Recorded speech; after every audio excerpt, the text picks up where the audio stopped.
तो चलिए साथियों, प्यारे साथियों, आज हम फिर देखेंगे नेक्स्ट वीडियोस में। यानी इस वीडियो में हम देखने वाले हैं किसी भी संख्या को 5 से 1 सेकंड में कैसे भाग दिया जाता है। तो ये भाग देने का शॉर्ट तरीका देखिए, आइए समझिए।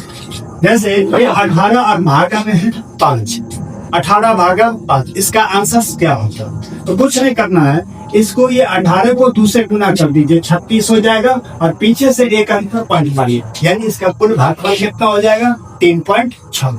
इधर आइए, इसको क्या करना है? इसको भी कुछ नहीं करना, भाग नहीं करने जाएगा, 2 से गुना मार देंगे। 27 गुना कितना हो जाएगा? 46। एक अंक पर, पीछे से एक अंक पर क्या मारेंगे? पॉइंट मारेंगे। ये कितना हो जाएगा?